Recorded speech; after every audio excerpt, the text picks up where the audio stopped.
Hey,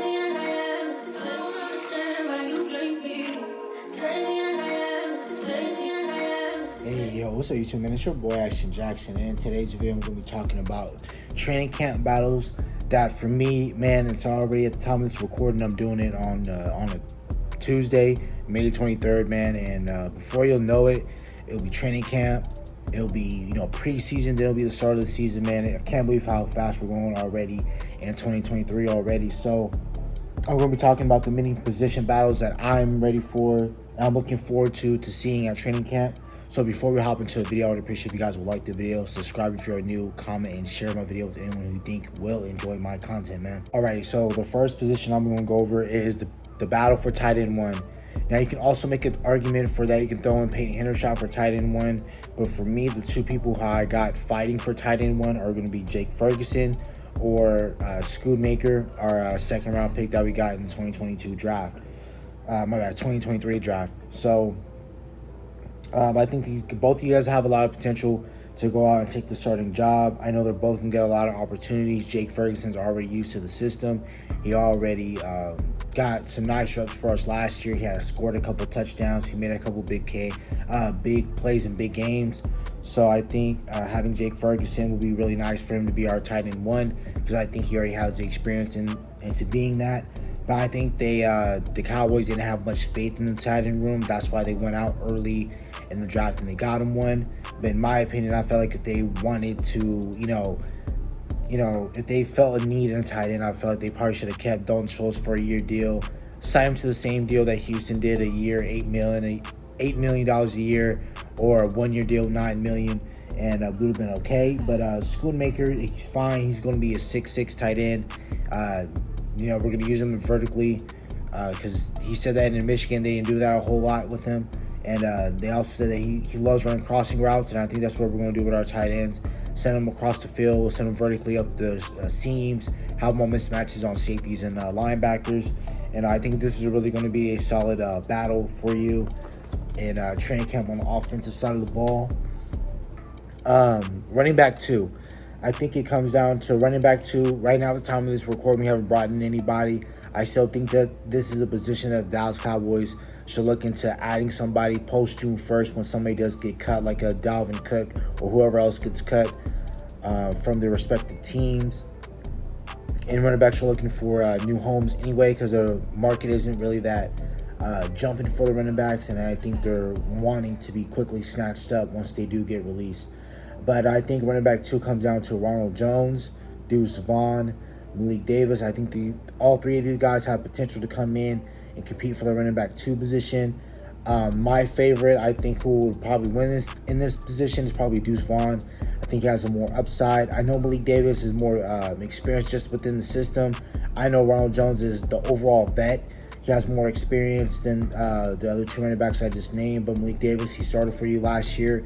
He had a solid game for you in the Colts game on that last touchdown, and to put up 54 points. He also had a really nice game against the Chicago Bears. He had a solid game he had a really nice game, a better game than we did in Chicago in the Green Bay Packers game. Ronald Jones was solid for the Buccaneers. He was okay in Kansas City. They didn't really need him as much.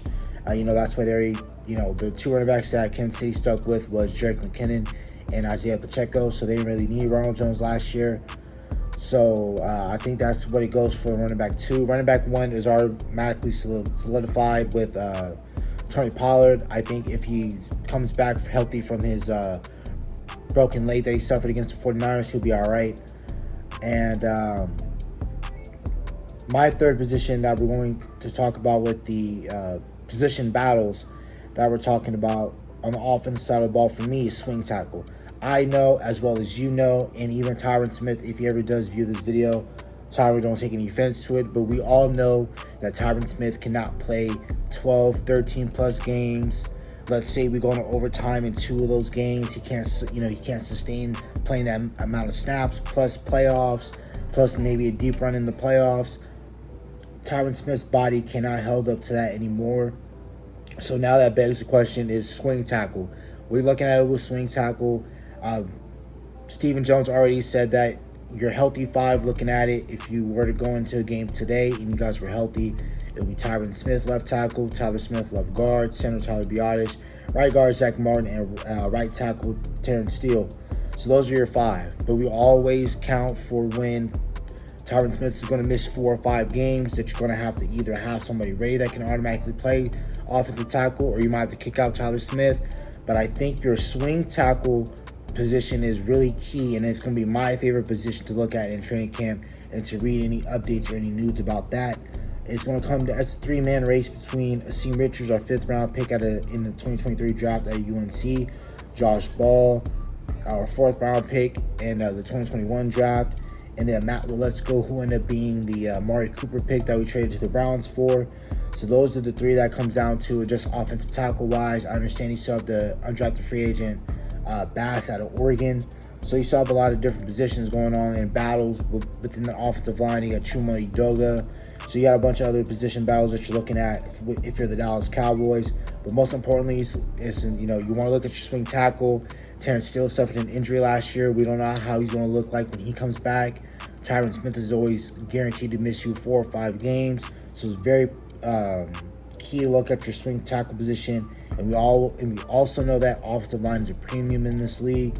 So there that goes. My 4th position battle is cornerback 4.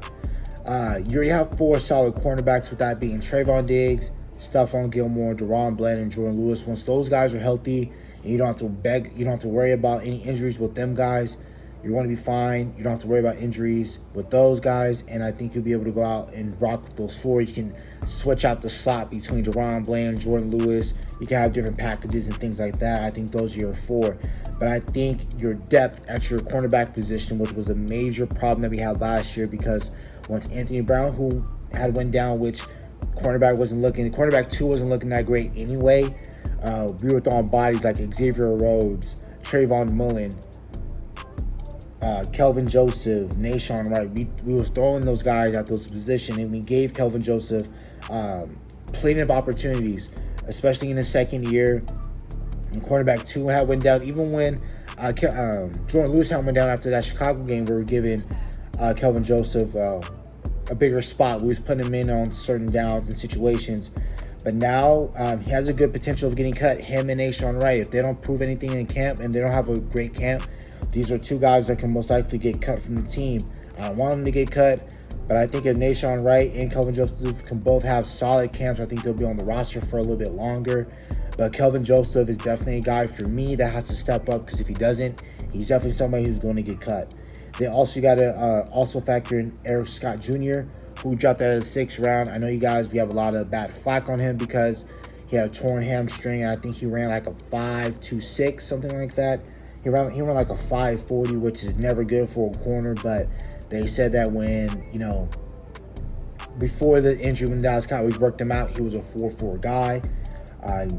He's lanky. He can, I'm not gonna lie, say I like that. Again, I watched him in film or anything like that. Just a solid guy. Another camp body, but who knows? I thought Deron Bland was going to be a camp body. He went in and was easily one of our best corners in last year's team. So Eric Scott might be able to bring you something. And if Eric Scott has a better camp than Kelvin Joseph or Nashawn Wright, one of those guys are definitely getting cut or traded. My 5th position that I'm looking at for the camp battle is linebacker 2. Linebacker 1 is solidified again with Leighton Vander Esch. I still think that we should bring in another linebacker. My personal favorite is Miles Jack. If they want to bring in Deion Jones because he worked with the Dan Quinn, I think you'll be fine in that aspect. But linebacker 2, I'm just working strictly off of what's on the roster. You got Damone Clark, DeMarvin Overshown out of Texas, who we drafted in the 3rd round, pick 90 in 2023. Then you have Jabril Cox, who we also selected in the 4th round in 2021's draft, who was deemed as a steal of the draft, but hasn't lived up to that potential when he tore his ACL in 2021 against on a special teams play against the Minnesota Vikings. He was recovering in 2022. Didn't have that much of a great showing in camp. Didn't start at all for you in last year's season, especially when we needed another linebacker, because Anthony Barr was solid and everything like that. But we had to rely on Damone Clark, who didn't have any training camp or anything like that. He just fresh off a spinal fusion transplant came in, was able to ball out for you in spurts in the throughout games. But linebacker 2 for me is going to be really solid. I love Lamar overshowing him what he can be in his film and what he could be. I think that he's definitely going to be a guy that gets special assignments depending on what side of quarterbacks and teams that we are playing. Definitely a guy that if you don't have him thinking a lot and you just have him go out and run, hit, talk S, he's going to be fine. DeMarc Clark, I think he's going to have a definite better second year. First year since he's healthy, coming off of, coming out of college. He wasn't healthy coming out of college. And I think DeMarc Clark's going to have a really solid second year for you. Then Jabril Cox has a lot to prove. Same thing, this is another guy like Kelvin Joseph, Nashawn Wright, that if they don't ball out, they can potentially be camp cuts, which I'll have another video going over potential camp cuts throughout the season. But that's for linebacker 2. I still want the Cowboys to bring in a linebacker or a running back. And my last position, last but not least, is wide receiver 4. Your wide receiver 3, your 3 wide receivers that are going to start for you are Brandon Cooks, CeeDee Lamb, Michael Gallup. And now you're having battles for that wide receiver 4 through 6. So now it's going to be between Jalen Tolbert, Simi Fehoko, and Jalen Marone Copper, who's been getting a lot of traction out of Fresno State. He was supposed to be a guy selected early in the day, day 3. But he ended up sliding out of the draft and was a free agent. And we ended up signing him. Thank God we did. But let's see what he brings to the table. Simi Falco, he's a 6'5", runs a 4'3", 4'4" guy. Length, he had a really good camp last year. You guys see what Dallas Cowboys are going to do, especially with him being in a West Coast scheme, which they kind of ran that a little bit in Stanford when he was in college over there. So let's see what Simi Falco can do. I still have hope out for him. Jalen Tolbert, he's a top 100 pick. We select him in the 3rd round. I think Dallas Cowboys are going to give him another opportunity. They're going to have him a chance to grow. And I think they're giving this wide receiver room a overall, shot to compete. They haven't brought in a guy like a DeAndre Hopkins. They haven't traded for a guy like him. They didn't draft a receiver like how I wanted them to do this year. So since they didn't do that, they have a lot of faith in this wide receiver group. So they're going to have to show out and prove the Joneses and prove the scouts, Will McClay, that, that they didn't need to draft a wide receiver and that they were fine with what they already had on the roster.